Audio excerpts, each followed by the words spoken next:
Hello everybody, I'm Peter Globe, and today I'm gonna be discussing a topic in Ruby, and that topic is Whitley actually a good guy? Now, first thing, I don't own any of these images. All these images belong to Rooster Teeth because they're the ones who animated that that Ruby, and they're the ones that released it. I am not owning any of those. So that's it. Let's get on with this theory. Now, I'm aware there have at least already been 2 YouTubers and possibly more, I can't exactly remember, but that actually did this video. But I'm gonna be trying to make my own experience and my own opinions why this theory could work. And to be fair, considering the video I'm planning on releasing pretty soon, it's not like a good guy is something that Ruby really has. So I'm basically just gonna try to say why he cannot exactly be counted as an evil doer in Villain's Wiki or something like that. Seriously, he is counted as an evil doer in Villain's Wiki? Seriously? Now let's get into why people think he is a villain. First one is, probably the most easiest one to say is, he is too much like Jacques. He's too much on his side. He's too much agrees with him. He just is too much like it. He called Ironwood a fool. He hates Wise, and he hates Wise, and he clearly was scheming against her from the beginning. Those are the things that a lot of people used to say, or mostly just saying. Yeah. And all of them aren't that really well thought of. Let's begin with the one that's gonna be the strongest, and that is his whole father and son thing. Like father, like son. That's basically the topic. No, though that is true. I mean his design does really seem like how you would expect Jacques to look like if he was as a teenager. But unfortunately, we didn't get enough to say he is like that. If you really come to think about it, he just agrees with his father. Which in the end of the day, you can't really say it's good enough. I mean, I'm pretty sure even Ironwood agrees with Jacques on occasions. I mean, it's not like we saw 10 conversations with Jacques and Ironwood and all of them ended up with both of them arguing. I mean, as far as we know, Ironwood could agree more to Jacques than Whitleh has. So we can't really say he agrees with his father that much. And, well, the whole thing is kind of underwhelming because with Whitleh and Jacques and his father, we have never really saw those two talk. I mean, we saw those two together in images. I mean, we did see that, but we never really saw those two have a conversation. So as far as we can tell, Whitley's just a kid that's very strongly influenced by his parent, by Jacques. And considering the fact that Erupted Fang and that other guy, again, I'm sorry that I can't remember your name, stated that the way Jacques' method is the same way to train how you train a dog, he raised his kids, it's kinda iffy. So basically the whole like father like son thing is already contradicted. The next one is he calls Ironwood a fool. A fool. Well, a dumbass, he doesn't trust him, he thinks he's incompetent and all that. Well, let me tell you people something. what was the last thing that what was the one thing that Ironwood did at the end of Volume 4 and basically carry out to beginning of Volume 5? Closing their borders. Which means now does trading for other kingdoms, which means no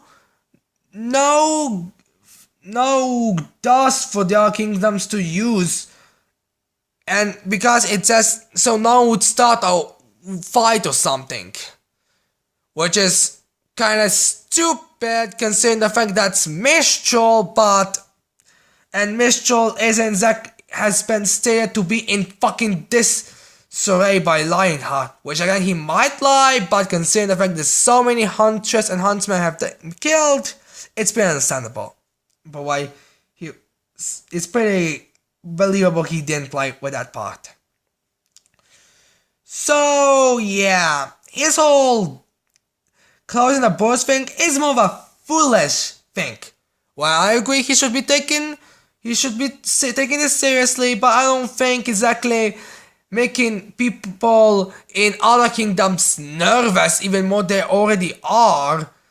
And considering the fact that the people apparently blame Atlas for what happened in Beacon, it's kinda easy to say that Ironwood really doesn't have all his right thoughts. So, even though the conversation happened before Whitley called Ironwood a fool, we could deduce that Whitley did overheard some conversations with Ironwood before, so it's pretty likely that Ironwood could also do a couple of questionable things.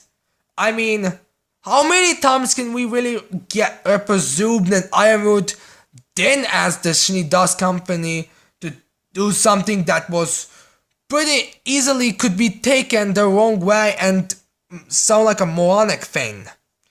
Hell, does Jacques even know about Penny or something like that? So yeah, Whitley calling Ironwood a fool is kinda understandable. The next thing, and the next important reason why, and probably the last one, is because he's been scheming against Wise from the beginning. Which is kind of a bullshit reason. Seriously. I mean, I don't get that one. Scheming against her from the beginning. So let me review this scheme that basic people say. So, basically what this scheme is, when Winter encounters Wise anytime, he would say he would be supported. Then, assuming that they encounter themselves to each other more often, well, she was practicing how to sing and again being supported. Also, he didn't really lie in those conversations. He told the truth. Seriously, most of the time he tells the truth. So how can we call him a villain?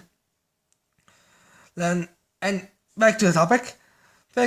And then, in case if there was a party or anything like that in the future, and honest to God, I'm pretty sure a party wasn't going to be held, and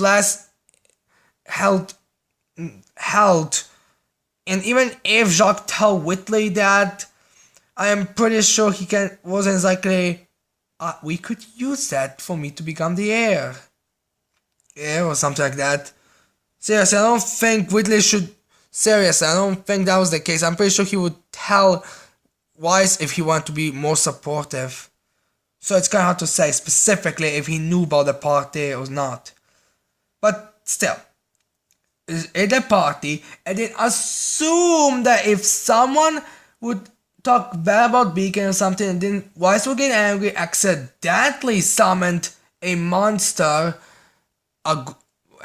lost control over her semblance, and summon and not just make a bunch of random glyphs that were, because of no dust, completely pointless.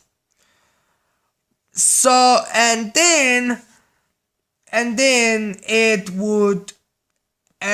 here was going to be removed. So that's a lot of ifs. I mean, seriously, how many ifs is that? Like 4 or 3 ifs? I mean, also, what luck the fact that the first response would be, and what luck that the first response, that would be the first thing he'll do. I mean, how the heck did he knew people aren't going to how the heck did he knew Jacques is just simply try to make good for the past and say that because of the loss of Beacon, and then having heard of the loss of Beacon, had some kind of a mental thing, and then have another thing that happened, and then have her heritage removed. Seriously, I am pretty sure Whitley's whole scheme wasn't exactly effective. Plus, him supporting Wise wasn't exactly as much related because honest to God, he basically somewhat admitted he wanted something to happen so he would become the heir. That's basically the only thing that really gets that example. But even so, he doesn't exactly say yes. He just says it's useless not to do what father asks. Which could just mean Jacques just tell him, every single time you encounter Wise, just support her. You may be, and Jacques could basically say for the press. So yeah, I don't think we can exactly classify that whole scheming thing as the problem. Also, now we need to also ask ourselves, alright, I basically proven my case why those evil things don't really work. Now you're gonna ask me, if he's not going to be an evil character, why would we put him in a good category? Something like that. I'm not gonna prove that he's a good guy, I'm just going to prove that he's not an evil person. And that proof is, he kinda saved Clyde, I think was his name, the butler's family. Butler's in his family. Again, we don't exactly know if Clyde's going to reappear in Volume 6, but since I don't think exactly be used, but again, I don't think exactly would be kind of pointless just to have this important fatherly figure to Wise, and then just not have him used ever again, except maybe as a side character. Those sideline characters that just appear in if you really closely look at those scenes. But besides that, I don't really think. And when I say how he saved Clyde's job and all that, was because he called him in the middle of the night to tell him to come. Which basically means now Clyde has an allegory why he then came with Wise to help her escape. Because, well, Jacques goes to Whitley, asks him if Clyde was with him and that night when Wise went out, and then he says, yes he was, I personally called him. Either she escaped when he was heading there and hide, or she went and run away when he was at me. So yeah, he's not exactly going to have the most amount of fact. Exactly have that. Honestly, that's a good theory. It's like all the other things hold up that well for his villainy, so it's kinda easy to say. Yeah. Now this is the topic that I'm pretty sure is going to be probably going to be ended in an Atlas arc, so it's pretty easily to see. But I do understand why people think Whitley is a villain, so I'm not gonna be calling you out dumb for not noticing that. But I'm just gonna say it's kind of hard to say that he's a evil doer. He's more like those people. He's more like that maid in the fourth volume that basically tell Tyrion where Team Ranger is.